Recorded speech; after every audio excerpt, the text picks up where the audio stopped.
പരിശുദ്ധ പരമ ദിവ്യകാരുണ്യമേ,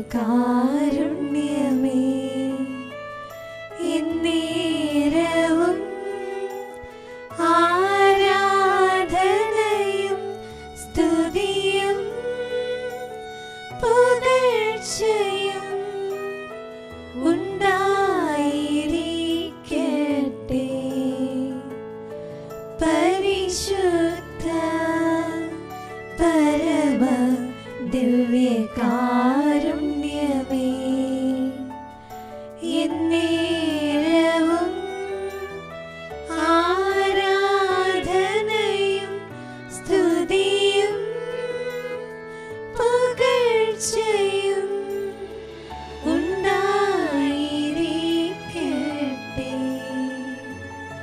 പരിശുദ്ധ പരമ ദിവ്യകാരുണ്യമേ,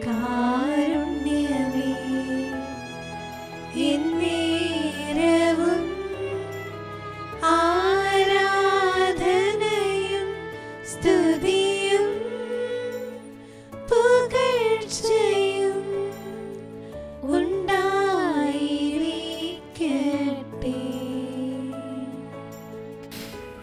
പരിശുദ്ധ പരമദ്വീപികാരുണനാഥനായ ഈശോയെ, ഞങ്ങൾ അങ്ങേ ആരാധിക്കുന്നു, സ്തുതിക്കുന്നു. നിൻ്റെ അനന്തമായ കാരുണ്യത്തെ ഓർത്ത് ഞങ്ങൾ നന്ദി പറയുന്നു. ഈശോയെ, നിൻ്റെ സാന്നിധ്യം ഞങ്ങൾ ഓരോ നിമിഷവും അനുഭവിച്ചറിഞ്ഞു. പ്രത്യേകിച്ച് ദീപികാരുണ്യ ആരാധന സമയത്ത് നിൻ്റെ സജീവമായ സാന്നിധ്യത്തെ ഞാൻ തിരിച്ചറിയുന്നു. നിൻ്റെ സാന്നിധ്യം ഞങ്ങളുടെ ജീവിതത്തിലേക്ക് രക്ഷ പകരുന്നതാണ് എന്ന് ഞങ്ങൾ മനസ്സിലാക്കുന്നു. കർത്താവേ, ഈ നോമ്പ് കാലത്ത് നിൻ്റെ സജീവമായ സാന്നിധ്യം അത് കുരിശോട് ഞങ്ങളെ ചേർത്ത് നിർത്തുന്നതും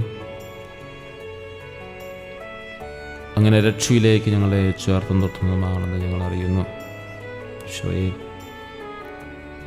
എൻ്റെ ഇപ്പോഴത്തെ എല്ലാ സാഹചര്യങ്ങളെയും സാധ്യതകളെയും എല്ലാം ഈശോയെ നിൻ്റെ ദിവ്യകാരുണ്യത്തിന് മുമ്പിൽ സമർപ്പിക്കുന്നു. ഈശോയെ, ഇപ്പോഴത്തെ എൻ്റെ സാഹചര്യങ്ങളിൽ നിൻ്റെ തിരുരത്വത്തിന് അഭിഷേകത്താൽ കഴുകി വിശുദ്ധീകരിക്കണമേ. ഈശോയെ, എൻ്റെ എല്ലാ സാധ്യതകളെയും തിരുരത്വത്തിന് അഭിഷേകത്തിൻ്റെ സംരക്ഷണം നൽകി വളർത്തിയെടുക്കണമേ. കുറവുകളെ നിറവുകളാക്കുന്ന തമ്പുരാനെ, നീ അനുദിന ജീവിതത്തിൽ നൽകുന്ന എല്ലാ നിറവുകൾക്കും നന്ദി പറയുന്നു. സഫാനിയയുടെ പുസ്തകം 3-ാം അധ്യായം 17-ാം വാക്യം. നിൻ്റെ ദൈവമായ കർത്താവ് നിൻ്റെ മധ്യേയുണ്ട്. അവിടുന്ന് രക്ഷ നൽകുന്ന ശക്തനാണ്. അവിടുന്ന് നിന്നെ പ്രതി സന്തോഷം ആസ്വദിക്കും. തൻ്റെ സ്നേഹത്തിൽ അവിടുന്ന് നിനക്ക് പുതുജീവൻ നൽകും. നോമ്പുകാലത്തിലെ ദൈവം നമുക്ക് നൽകുന്ന വലിയ ആശ്വാസത്തിൻ്റെയും സാന്നിധ്യത്തിൻ്റെയും സന്തോഷത്തിൻ്റെയും വാക്കുകളാണിവ. രക്ഷ നൽകുന്ന ശക്തനായ ദൈവത്തെ നാം കാണുകയാണ്. നമ്മുടെ ജീവിതത്തിലെ പ്രശ്നങ്ങളോ പരീക്ഷകളോ എത്ര വലുതായാലും അവയേക്കാൾ ശക്തനായ ദൈവം നമ്മുടെ കൂടെയുണ്ട് എന്നുള്ളൊരു തിരിച്ചറിവ്, അവിടെ നമ്മെ തളരാൻ അനുവദിക്കുകയില്ല എന്നുള്ള വലിയൊരു സത്യം നമ്മൾ തിരിച്ചറിയുന്നതാണ്. അതാണ് രക്ഷയെന്ന് പറയുന്നത്. നമുക്ക് രക്ഷ നൽകാൻ വന്നവൻ ശക്തനാണ് എന്ന് നമ്മൾ തിരിച്ചറിയണം. മരണത്തെ പോലും വിജയിച്ചവനാണ്. തൻ്റെ പീഡാനുഭവങ്ങളിലും അവൻ നിശബ്ദനായി നിന്നു എന്നുള്ളത്. അങ്ങനെയാണ് അവൻ ശക്തനായ രക്ഷകനായി മാറിയത്. അവൻ്റെ ശരീരത്തിലെ ആണിപ്പഴുതുകൾ ഇറങ്ങിയപ്പോഴും, ചാട്ടവാറടി ഏൽക്കപ്പെടുമ്പോഴും, മുൾമുടി ധരിക്കപ്പെട്ടപ്പോഴും അവൻ രക്ഷകൻ്റെ സ്ഥാനത്തു നിന്നും മാറിയില്ല എന്നുള്ളതാണ്. നമ്മുടെ ജീവിതത്തിലേക്ക് നമ്മളൊന്ന് പരിശോധിച്ച് നോക്കുക, തിരിഞ്ഞു നോക്കുക. നമ്മൾ സ്നേഹിക്കുന്നവർ, നമ്മൾ സ്നേഹിക്കുന്നവർ, നമ്മൾ കരുതുന്നവർ ഒരുപക്ഷെ നമ്മുടെ ഇഷ്ടത്തിന്, നമ്മുടെ താല്പര്യത്തിന്, അല്ലെങ്കിൽ നമുക്കെന്തെങ്കിലുമൊക്കെ വേദനാജനകമായ കാര്യങ്ങളുണ്ടാകുമ്പോൾ പലപ്പോഴും നാം അവരിൽ നിന്നും ബോധപൂർവം മാറി നിൽക്കും. പക്ഷേ ഈശോ അങ്ങനെയല്ല. അവൻ്റെ ജീവിതത്തിലെ എത്രമാത്രം പ്രശ്നങ്ങളുണ്ടായാലും വേദനകളുണ്ടായാലും കുരിശ് സഹിക്കേണ്ടി വന്നപ്പോഴും ചാട്ടവാറടിയേൽക്കേണ്ടി വന്നപ്പോഴും അവൻ നമുക്ക് വേണ്ടി നിലകൊണ്ടു എന്നുള്ളതാണ്. അതുകൊണ്ടാണ് അവൻ രക്ഷകനായി മാറിയത്. അതുകൊണ്ടാണ് അവൻ ഏകരക്ഷകനായി മാറിയത്. നമ്മുടെ ജീവിതത്തിൽ നമ്മൾ പലപ്പോഴും പരാജയപ്പെട്ടു പോകുന്നു. രക്ഷകൻ്റെ വേഷമൊക്കെ നമ്മൾ ധരിക്കുമെങ്കിലും, പലർക്കും രക്ഷകനായി നമ്മൾ അവതരിക്കുമെങ്കിലും, നമുക്ക് പലപ്പോഴും നമ്മുടെ ജീവിതത്തിൽ അവർക്ക് രക്ഷകനായി നിൽക്കാനായി സാധിക്കില്ല. കാരണം അവരുടെ വാക്കുകൾ, പ്രവൃത്തികൾ, അവരുടെ ചില സാഹചര്യങ്ങൾ ഒരുപക്ഷെ നമ്മളെ ആ രക്ഷകൻ്റെ സ്ഥാനത്ത് നിന്നും മാറ്റുമെന്നുള്ളതാണ്. അതാണ് നാമും ദൈവവും തമ്മിലുള്ള വ്യത്യാസം. ദൈവത്തിൻ്റെ സന്തോഷമെന്ന് പറയുന്നത് നാം ദൈവത്തോടു കൂടെ ആയിരിക്കുമ്പോഴാണ്. നാം അവിടുത്തെ സന്നിധിയിലേക്ക് മടങ്ങി വരുമ്പോഴാണ് അവിടുന്ന് കൂടുതൽ സന്തോഷിക്കുക. നാം അവിടുത്തെ സ്നേഹത്തിന് പാത്രമായവരാണ്. അതുകൊണ്ട് ദൈവത്തിൻ്റെ ഏറ്റവും വലിയ സന്തോഷമെന്ന് പറയുന്നത് നാം ദൈവത്തോട് കൂടെയായിരിക്കുമ്പോഴുള്ളതാണ്. ആ ഒരു വലിയ സന്തോഷം നമ്മുടെ ജീവിതത്തിൽ നമ്മൾ അനുഭവിക്കണം. കാരണം നമുക്ക് വേണ്ടി പാടുപീടുകൾ സഹിച്ചവനാണ് ദൈവം. അങ്ങനെ നമുക്ക് വേണ്ടി തൻ്റെ ശരീരത്തിലെ മുറിവുകൾ ഏറ്റുകൊണ്ട് നമുക്കൊരു രക്ഷ പ്രദാനം ചെയ്തവനാണ് ദൈവം. ആ ദൈവത്തിൻ്റെ സന്തോഷമെന്ന് പറയുന്നത് നാം ദൈവത്തോടു കൂടിയായിരിക്കുക എന്നുള്ളതാണ്.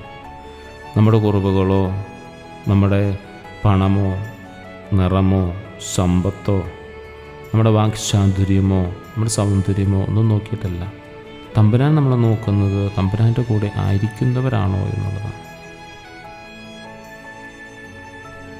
മുമ്പ് കാലത്ത് ദൈവം നമ്മെ സ്നേഹത്താൽ നമ്മെ പുതയ്ക്കുന്ന, കരുതുന്ന കാലമാണ്. മഞ്ഞുരുകി വസന്തം വരുന്നതുപോലെ പുതുജീവൻ നമ്മുടെ ജീവിതത്തിലേക്ക് അവിടെ നൽകുകയാണ്. അവിടുത്തെ സ്നേഹം നമ്മുടെ ഹൃദയത്തെ, കടുപ്പങ്ങളെ മാറ്റി പുതുജീവനാക്കി മാറ്റും. നമുക്കറിയാമല്ലോ, പലരെയും സ്നേഹം കൊണ്ട് ശാന്തരാക്കുന്നവരെ നമുക്കറിയാം. കഠിനമായ ശൈലിയിൽ ജീവിക്കുന്നവരെ സ്നേഹം കൊണ്ട് ശാന്തനാക്കുന്ന എത്രയോ മനുഷ്യരെ നമുക്ക് കാണാനായിട്ട് സാധിക്കും. അവരൊക്കെ രക്ഷകൻ്റെ ഭാവത്ത് നിൽക്കുന്നവരാണ്. ഓരോ വീഴ്ചയിലും നിന്നെ താങ്ങാൻ കരുതലോടെ തമ്പുരാൻ അരികിലുണ്ട്. അവിടുത്തെ മുറിവിലേക്ക് നോക്കിയാൽ നമുക്ക് അവിടുത്തെ ആശ്വാസമുണ്ട്. കാരണം നമ്മുടെ മുറിവുകളും തമ്പുരാൻ്റെ മുറിവുകളും തമ്മിൽ വ്യത്യസ്തമാണ്. നമ്മുടെ മുറിവുകൾ നമ്മളുടെ ചെയ്തികളുടെ ഫലമായുള്ളതായതെങ്കിൽ തമ്പുരാൻ്റെ മുറിവുകൾ അതും നമ്മുടെ ചെയ്തികൾ കാരണമുണ്ടായതാണ്. അവൻ തൻ്റെ ശരീരത്തിലേറ്റ മുറിവുകൾക്ക് ഉത്തരവാദി ഞാനാണ്. അതുപോലെ നമ്മുടെ ശരീരത്തിലേറ്റ മുറിവുകൾക്കും ഉത്തരവാദി ഞാനാണ്. പക്ഷേ ഈ മുറിവുകളെയെല്ലാം സൗഖ്യപ്പെടുത്തണമെങ്കിൽ അവൻ്റെ മുറിവുകളോട്, തിരുമുറിവുകളോട് നാം ചേർന്നിരിക്കണം.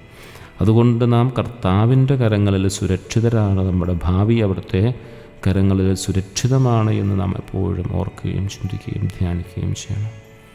അതിന് ഏറ്റവും മനോഹരമായ സമയമാണ് ഈ ആരാധനയുടെ സമയം. ഈശോയെ, എൻ്റെ ജീവിതത്തിൽ വരുത്തി വച്ചിട്ടുള്ള എല്ലാ മുറിവുകളും മറ്റുള്ളവരുടെ ജീവിതത്തിലേക്ക് ഞാൻ പകർന്നു നൽകിയ വാക്കുകൊണ്ട്, പ്രവൃത്തി കൊണ്ട്, നിസ്വഗന്ധകളൊക്കെ, എൻ്റെ ജീവിതത്തിൽ ഞാൻ വരുത്തി വച്ചിട്ടുള്ള എല്ലാ മുറിവുകളും, വ്യക്തിപരമായ മുറിവുകൾ, മറ്റുള്ളവർക്ക് നൽകിയിരിക്കുന്ന മുറിവുകൾ, അതെല്ലാം ഈശോയെ ഈ ആരാധനയുടെ സമയത്ത് നിന്റെ തിരുരക്തത്തിൻ്റെ അഭിഷേകത്താൽ, നിന്റെ രക്ഷാദായകമായ തിരുമുറിവുകളുടെ യോഗ്യതയാൽ, ഞങ്ങൾക്ക് വേണ്ടി സഹിച്ച പാടുപെടുകളുടെ യോഗ്യതയാൽ എല്ലാ മുറിവുകളുടെ മേലും സൗഖ്യം നൽകണമെന്ന് ഞങ്ങൾ പ്രാർത്ഥിക്കുകയാണ്.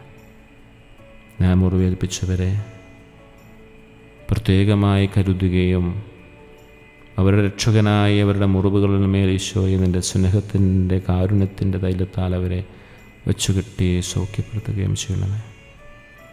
പ്രിയ സഹോദരങ്ങളെ, നാം മുറിവേൽപ്പിച്ച ഓരോരുത്തരെയും തമ്പുരാൻ്റെ സന്നിധിയിൽ ദിവ്യകാരുണ്യത്തിന് മുമ്പിൽ കൊണ്ടുവന്നവരെ ഈശോയുടെ സ്നേഹത്തിലേക്ക്, ഈശോയുടെ കാരുണ്യത്തിലേക്ക്, ഈശോയുടെ കൃപയിലേക്ക്, ഈശോയുടെ തിരുരക്തത്തിലേക്ക് നമുക്ക് ചേർത്ത് നടത്താം. അതോടൊപ്പം നമ്മുടെ ജീവിതത്തിൽ ഒരു പുതുജീവൻ നൽകണമേ എന്ന് പ്രത്യേകമായി പ്രാർത്ഥിക്കാം.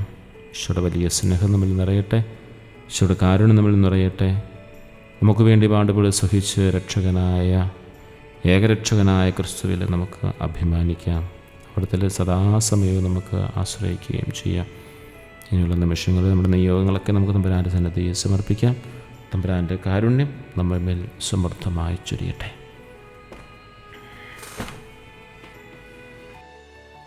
പരിശുദ്ധ പരമ ദിവ്യകാരുണ്യമേ, എന്നേരവും ആരാധനയും സ്തുതിയും പുകഴ്ചയും ഉണ്ടായിരിക്കട്ടെ.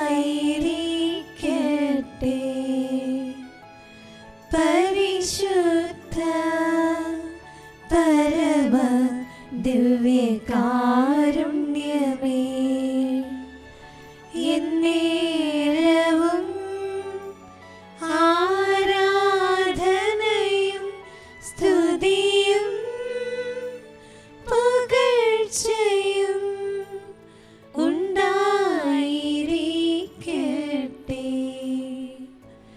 പരിശുദ്ധ പരമ ദിവ്യകാരുണ്യമേ, എന്നേരവും ആരാധനയും സ്തുതിയും പുകഴ്ചയും